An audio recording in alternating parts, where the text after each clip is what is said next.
छोटी सी जिंदगी है, हर बात में खुश रहो। आने वाला कल किसने देखा, अपने आज में खुश रहो। नमस्कार दोस्तों, मैं स्मिता आपके लिए आज फिर से एक नई कहानी लेकर आई हूँ जो मेरे स्वयं के द्वारा लिखित है। कहानी का नाम है जीवन का फेर। विश्वम्भर नाथ जी किसी सरकारी कार्यालय में बाबू थे। बड़े ही खुश मिजाज, जिंदा दिल, रंगीले और घुमक्कड़ टाइप के व्यक्ति थे। हमेशा किसी ना किसी से मजाक करना उनका स्वभाव था। अगर कोई उन्हें ना मिले तो वे अपने पत्नी शकुंतला से ही मजाक किया करते थे। कभी शकुंतला के मायके वालों का नाम लेकर उन्हें छेड़ा करते थे और कई बार शकुंतला जी उनकी इस आदत से बड़ी ही तंग आ जाया करती थी। और एक बार वे उनसे कहती है, क्या आप भी ना कभी तो सीरियस रहा करिए। हर बात में चुहलबाजी अच्छी नहीं होती। कई बार जिम्मेदारी और गंभीरता से काम लेना चाहिए। और उस पर विश्वम्भर नाथ जी हंसकर और बड़े बेपरवाह होकर उससे कहते हैं, बाबू मोशाय, जिंदगी बड़ी होनी चाहिए, लंबी नहीं। जीवन का क्या भरोसा, आज है कल नहीं है, इसलिए खुशी से जियो, मजे से जियो। ऐसा कहकर वे जोर जोर से ठहाके लगाकर हंसते हैं। हाँ, विश्वम्भर नाथ जी का स्वभाव ही ऐसा है। उनके सपने बड़े ऊंचे ऊंचे। उन्हें बाबूगिरी तो बिल्कुल भी पसंद नहीं थी, परंतु कहते हैं ना, सबको जो चाहे वो मिलता नहीं है। वैसा ही विश्वम्भर नाथ जी के साथ भी हुआ था। उन्हें तो हायर स्टडीज करके प्रोफेसर बनना था। और हाँ, बड़े होशियार और समझदार थे विश्वम्भर नाथ जी। पढ़ाई में तो वे हमेशा अव्वल आया करते थे और इसीलिए उन्होंने सोच लिया था ग्रेजुएशन या पोस्ट ग्रेजुएशन करके ही प्रोफेसर बनेंगे। उसके पहले कभी वो जॉब नहीं करेंगे। उनके पिता राम स्वरूप जी कई बार विश्वम्भर नाथ जी को कहा करते थे कि तुम कोई जॉब कर लो, कोई नौकरी कर लो, क्योंकि उनका संयुक्त परिवार था। उनके परिवार में चाचा चाची, उनके बच्चे, दादा दादी और विश्वम्भर नाथ जी के पिता माता, उनकी 3 बहनें और स्वयं विश्वम्भर नाथ जी। इतना बड़ा संयुक्त परिवार था। उन दिनों में संयुक्त परिवार ही हुआ करते थे। और हाँ, ध्यान देने वाली बात यह है कि अगर कोई घर में नौकरी पेशा व्यक्ति है तो उसके कंधों पर सारे घर की जिम्मेदारी हुआ करती थी। राम स्वरूप जी भी किसी सरकारी कार्यालय में ही कार्यरत थे और इसीलिए परिवार का बोझा ज्यादातर उन्हीं के कंधों पर था। इसीलिए वे चाह रहे थे कि बेटा बड़ा हो गया है, कुछ जिम्मेदारी वह भी उठा ले। परंतु विश्वम्भर नाथ जी का कोई मूड नहीं था कि नौकरी कर ले। राम स्वरूप जी के कहने पर भी वे नहीं माने और उन्होंने ग्रेजुएशन के लिए हायर सेकेंडरी के बाद एडमिशन ले लिया। वे अब कॉलेज जाने लगे थे। फर्स्ट ईयर तो उनका कंप्लीट हो गया था। सेकेंड ईयर का एग्जाम देने के लिए एक बार वह कॉलेज जा ही रहे थे। उस दिन उनका पेपर था। वे अपनी साइकिल पर कॉलेज जाने के लिए निकले थे, परंतु रास्ते में किसी 4 पहिया वाहन से उनका एक्सीडेंट हो गया और विश्वम्भर नाथ जी बाल बाल बचे। उनके पैर फ्रैक्चर हो गए। उस दिन उनका हाथ भी फ्रैक्चर हो गया और इसीलिए वे उस दिन का पेपर तो दे ही नहीं पाए, परंतु वे उस साल का आगे का कोई भी एग्जाम नहीं दे पाए और इसीलिए उनके सेकेंड ईयर के लिए वही ब्रेक लग गया। कहते हैं ना, नसीब में जो होता है वही होकर रहता है। हमारे डेस्टिनी में जो लिखा होता है ना, हम उसके आगे नहीं जा सकते। और इनका एक्सीडेंट हो गया, वे ठीक भी हो गए, परंतु आगे परिवार की परिस्थितियां कुछ बदल सी गई और जिम्मेदारियों का एहसास विश्वम्भर नाथ जी को भी होने लगा और मजबूरी से उन्होंने अपनी पढ़ाई का विचार मन से निकाल दिया और किसी सरकारी कार्यालय में क्लर्क की नौकरी कर ली। अब वे अपने पिता का सहारा बन गए थे। धीरे धीरे करते हुए दिन बीतने लगे। अब राम स्वरूप जी को अपने पिता का सहारा मिल गया था और परिवार आगे चल रहा था। एक एक जिम्मेदारियां पूरी होने लगी थी। विश्वम्भर नाथ जी की तीनों बहनों का विवाह हो गया। उनकी कजन एक सिस्टर थी, उसका भी विवाह हो गया।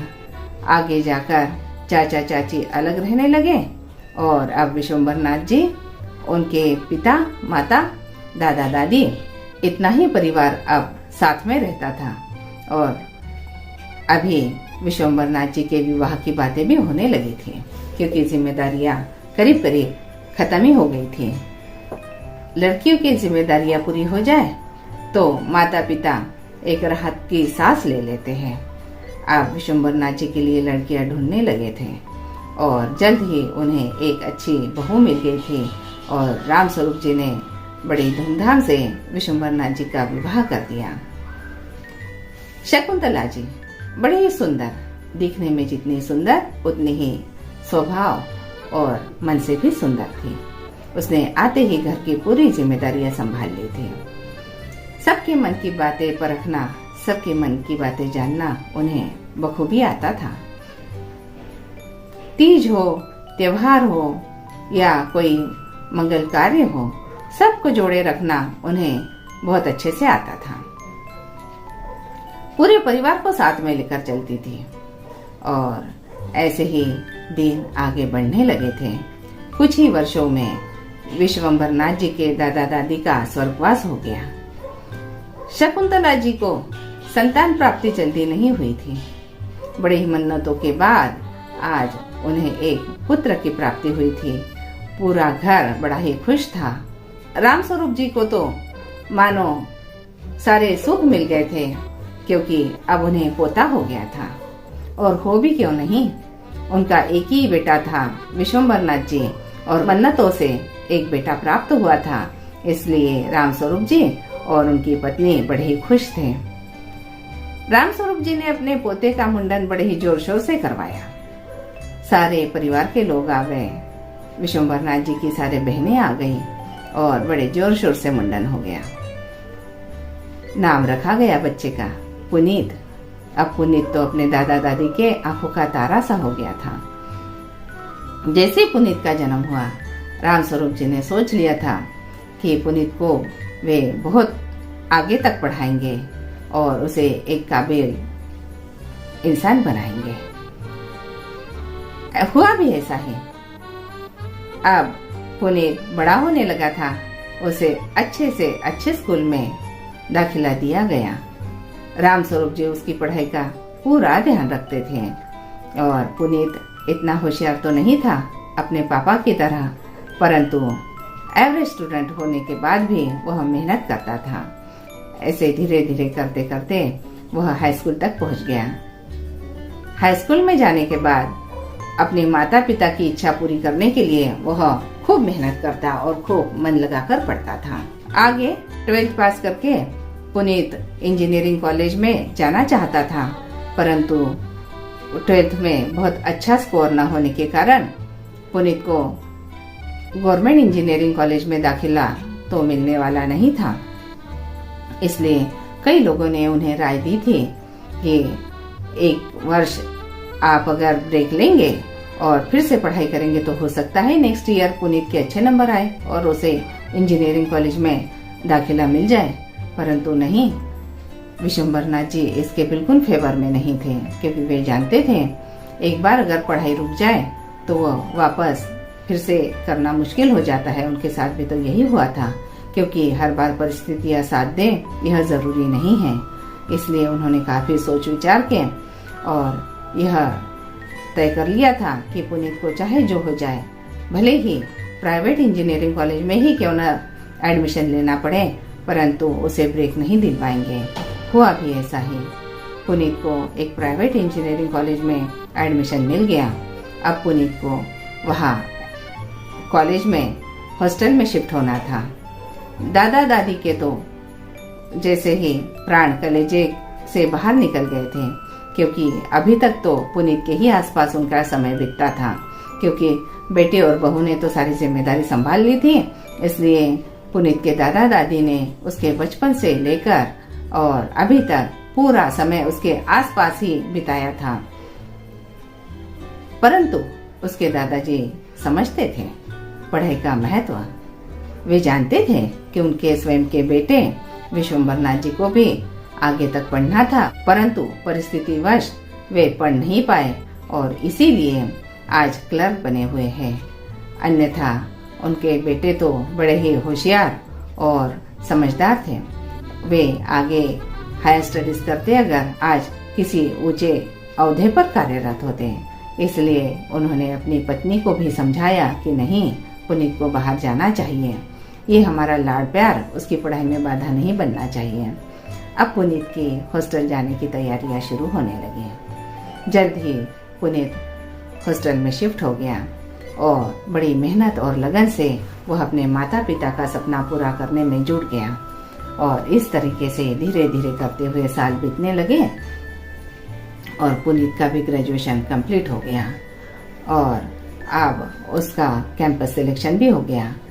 इतना अच्छा तो उसको पैकेज नहीं मिला था, परंतु ठीक ठाक पैकेज पे उसको नौकरी मिल गई थी। परंतु खुशी की बात यह थी कि उसकी जॉब उसे अपने खुद के शहर में ही मिली थी। इसलिए वह फिर से अपने माता पिता के पास रहने के लिए वापस आने वाला था। बड़ी घर में खुशियां थी। आज पुनीत का कंपनी जाने का पहला दिन था। तीनों लोग खुश थे, माँ, पिताजी और पुनीत। परंतु यह दिन देखने के लिए अब दादा और दादी नहीं थे। उनका इन 4 सालों में पहले दादाजी का स्वर्गवास हो गया, फिर दादी जी का स्वर्गवास हो गया। आज उनको याद करके सबकी आंखें नम थी। दादा दादी भी चाहते थे कि पुनीत बहुत अच्छी नौकरी पर लग जाए। आज अगर वे जीवित होते तो पुनीत को जॉब पर जाता हुआ देखकर बड़े ही खुश हो जाते। इसीलिए सबकी आंखें आज उन्हें याद करके नम थी। पुनीत की नौकरी शुरू हो गई। दिन आगे बढ़ने लगे। कई दिनों से शकुंतला जी की तबीयत कुछ खराब रहने लगी थी और इसीलिए विश्वम्भरनाथ जी ने उन्हें पास के ही हॉस्पिटल में ले जाकर इलाज शुरू कर दिया था, क्योंकि फाइनेंशियल कंडीशन थोड़ी डिस्टर्ब थी ही। क्योंकि पहले तो विश्वम्भरनाथ जी ने घर की पूरी जिम्मेदारियां संभाल ली थी और इसीलिए उनके पास कुछ खास ऐसा बैलेंस बचा हुआ नहीं था। फिर अब ऊपर से पुनीत के प्राइवेट कॉलेज का फीस कमाने वाला एक और जिम्मेदारियां बहुत अधिक थी। इसलिए विश्वम्भरनाथ जी के पास कुछ खास बैलेंस नहीं था। इसलिए उन्होंने आसपास के ही अस्पतालों में शकुंतला जी का इलाज शुरू कर दिया था। परंतु इन दिनों में शकुंतला जी का स्वास्थ्य दिन ब दिन बहुत ही बिगड़ने लगा था। इसलिए पुनीत और विश्वम्भरनाथ जी ने तय कर लिया था कि शकुंतला जी को किसी बड़े हॉस्पिटल में ले जाया जाए और स्पेशलिस्ट से ही उनका इलाज करवाया जाए। आज दोनों पुनीत और विश्वम्भरनाथ जी शकुंतला जी को लेकर हॉस्पिटल गए।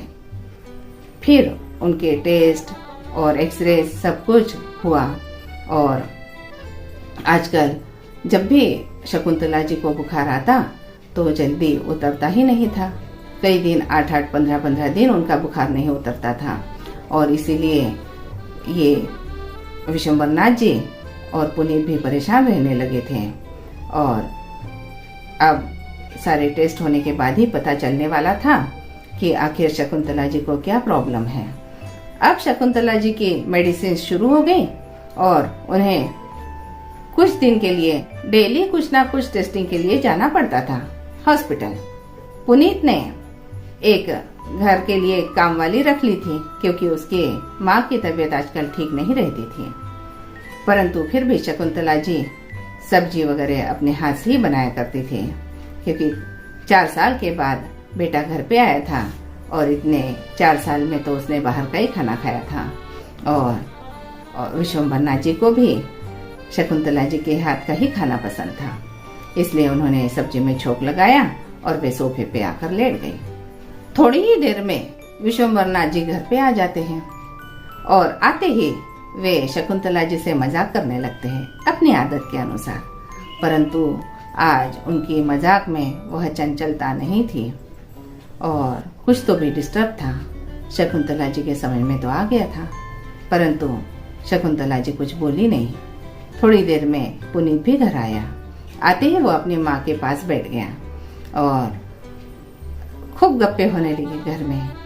और जैसे ही पुनीत फ्रेश होकर आया, शकुंतला जी उठी और सब ने मिलकर खाना लगाया और टेबल पे खाना खाते खाते भी बहुत सारी बातें हुई। परंतु शकुंतला जी को आज रोज की तरह बातों में खनक और वह चंचलता नहीं दिख रही थी। कुछ तो भी मिसिंग था। बाप बेटों की बातें आज शकुंतला जी को नाटक के डायलॉग की तरह लग रही थी, जैसे कुछ स्क्रिप्टेड हो। नेचुरल कुछ भी नहीं था। परंतु शकुंतला जी कुछ भी नहीं बोली। खाना खाने के बाद विश्वम्भरनाथ जी ने दूध गर्म किया और शकुंतला जी को मेडिसिन देकर और वे रूम में चले गए। शकुंतला जी भी पीछे पीछे रूम में चली गई। परंतु आज पुनीत सुबह पर हॉल में ही लेट गया। विश्वम्भरनाथ जी 10 साढ़े 10 बजे सो जाते हैं। उन्हें नींद बहुत जल्दी आती है क्योंकि वे दिन में जरा भी आराम नहीं करते हैं और शकुंतला जी भी जल्दी ही सोती है। परंतु आज रूम में जाने के बाद भी विश्वम्भरनाथ जी की पलकें खुली थी और शकुंतला जी नाइट लैम्प की रोशनी में साफ देख पा रही थी कि आज विश्वम्भरनाथ जी जगे हुए हैं और कुछ सोच रहे हैं। धीरे से शकुंतला जी अपने पति से कहती हैं, देखो जी, सब बातें तो ऊपर वाले के हाथ में होती है, इंसान के हाथ में तो कुछ भी नहीं है। जीवन मरण सब उसी के हाथ में है। मनुष्य को तो केवल हिम्मत से काम लेना चाहिए। देखो, चाहे जो हो, अब उसकी मर्जी के आगे तो कुछ भी नहीं होता है। अब यह सुनते ही विश्वम्भरनाथ जी थोड़े चौंक से जाते हैं।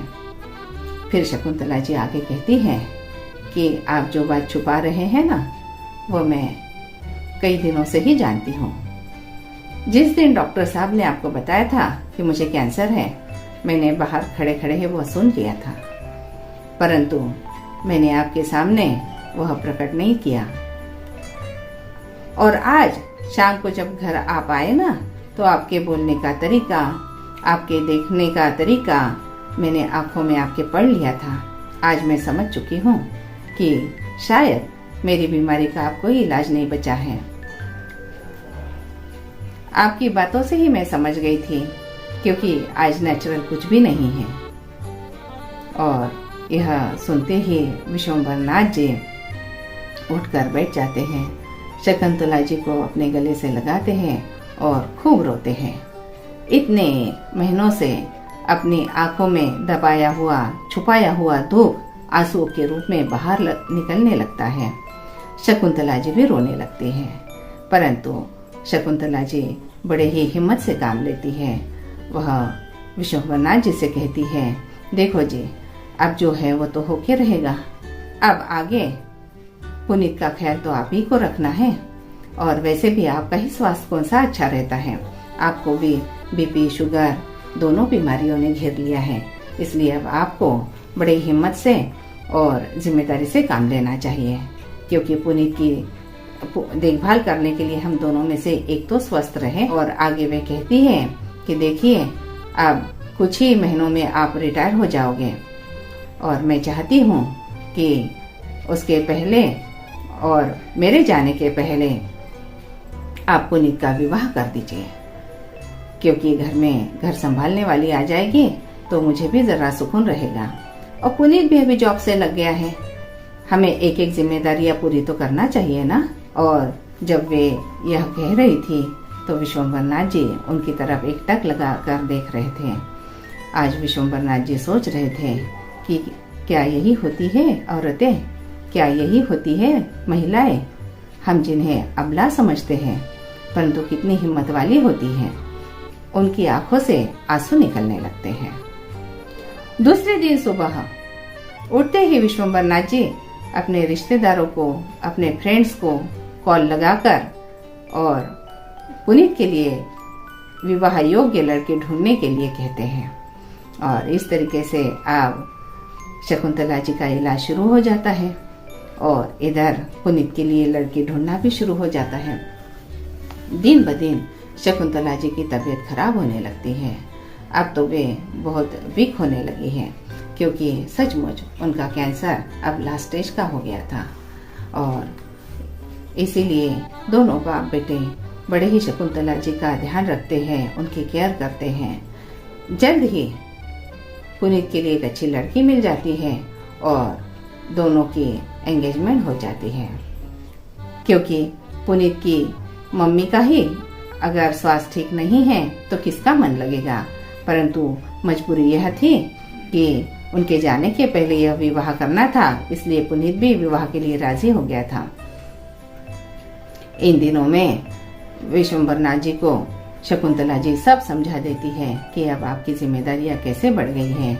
अब नई लड़की घर में आएगी बहू के रूप में, वह तो मायके में बड़े लाड़ प्यार से पली बढ़ी रहती है। एकदम से आते ही उसके ऊपर जिम्मेदारियां पड़ जाती हैं, और उसमें भी अगर घर में सास ना हो तो उसकी जिम्मेदारियां और बढ़ जाएगी।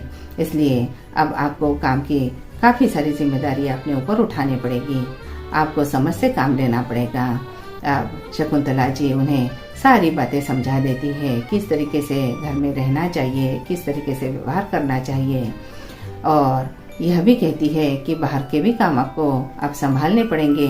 राशन लाना हो, सब्जी लाना हो, दूध लाना हो, ये काम आप ही किया करिए, ताकि उसे कुछ हेल्प हो जाए। और अगर वह ऊपर से जॉब करने वाली है तो उसको तो हेल्प की बहुत अधिक ज़रूरत पड़ेगी। और पुनीत की जो बहू आने वाली थी, पुनीत की जो पत्नी आने वाली थी, वह भी जॉब करने वाली थी। इसीलिए सारी बातें शकुंतला जी विश्वम्बर नाथ जी को समझा देती हैं, और यह भी कहती हैं कि उनके जाने के बाद वे दुखी तो रहेंगे, परंतु कभी भी अपने दुख की छाया इस नवविवाहित जोड़े पर न पड़ने दें। हमेशा यह प्रयास करें कि उनके सामने खुश रहें। और शकुंतला जी स्वयं भी अभी पुनीत के समक्ष या उनके पति के सामने दुखी नहीं होती हैं। वह अकेले में भले ही रो लेती है, क्योंकि मरना तो किसी को भी अच्छा नहीं लगता ना, और वह भी उस समय जब घर को उसकी जरूरत हो। और अभी उनकी एज भी कुछ नहीं थी, परंतु कहते हैं नसीब के आगे किसी की नहीं चलती। और ऐसा ही इस परिवार पर भी यह दुख के बादल घिर आए थे। विश्वम्बर नाथ जी का रिटायरमेंट हो गया और उसके चौथे दिन पुनीत का विवाह था। बड़ी ही सादगी से विवाह संपन्न हुआ और पुनीत की बहू घर में आ गई। शकुंतला जी अपनी बहू को देखकर बड़ी खुश हुई और उन्होंने जितना भी बन पड़े अपनी बहू को घर के सारी जिम्मेदारियां समझाते हुए उसे क्या कैसे करना है अपनी हालत खराब होने के बाद भी समझा दिया। और इस तरीके से अब बहू भी अपनी सासू माँ की सेवा करने लगी और इसी तरीके से दिन आगे बढ़ने लगे। आजकल शकुंतला जी और अधिक अस्वस्थ रहने लगी थी, उनकी हालत दिन ब दिन बिगड़ने ही लगी थी और अभी उन्हें अपनी बहू का भी प्यार मिलने लगा था। पुनीत तो अपनी माँ की बहुत ही अधिक सेवा करता था और विश्वम्बर नाथ जी तो एक पल के लिए भी अपनी पत्नी को नहीं छोड़ते थे। ऐसा करते करते करीब 1 महीने के बाद वह दुखद घड़ी आ गई, जिस दिन शकुंतला जी सबको छोड़कर अपने इस मानव देह को छोड़कर स्वर्गवास को चली गई और सारा परिवार आज बड़ा ही दुखी था। और इस तरीके से अब सारी जिम्मेदारियां वह अपने बहू और अपने पति को सौंपकर निकल गई और अब सारी जिम्मेदारियां और कुछ हद तक अपने पत्नी का काम विश्वम्बर नाथ जी संभालने लगे। पुनीत और उसकी वाइफ जॉब पे जाते थे सुबह, तब तक विश्वम्बर नाथ जी चाय नाश्ते का संभाल लिया करते थे और इस तरीके से इनके दिन अच्छे बीतने लगे थे। परंतु शकुंतला जी की कमी तो बात बात पर खलती थी। और विशंबरनाथ जी तो एक पल के लिए भी अपनी पत्नी को नहीं भुला पाए थे, परंतु कभी उन्होंने अपने चेहरे पर नहीं दिखाया कि वे दुखी रहते हैं। वे बच्चों के साथ बड़े मजे से रहते थे और ऐसे ही करते करते करीब 1.5-2 साल के बाद उनके घर में शकुंतला जी के रूप में एक बच्चे ने जन्म लिया और अब विशंबरनाथ जी के जीने का सहारा आ गया था उनकी पोती पुनीत की बेटी। और अब वे अपनी पोती में शकुंतला जी को महसूस करने लगे थे और दिन भर उसके साथ अपना समय व्यतीत किया करते थे। दोस्तों, यही थी मेरी कहानी। आपको कैसी लगी? आपको अगर मेरी कहानी अच्छी लगी हो तो प्लीज मेरे इस चैनल को @सरगम_with_SS को आप सब्सक्राइब करिए और नई नई कहानियाँ सुनिए और आनंद लीजिए। मिलते हैं अगली कहानी में, तब तक के लिए टेक केयर, बाय बाय।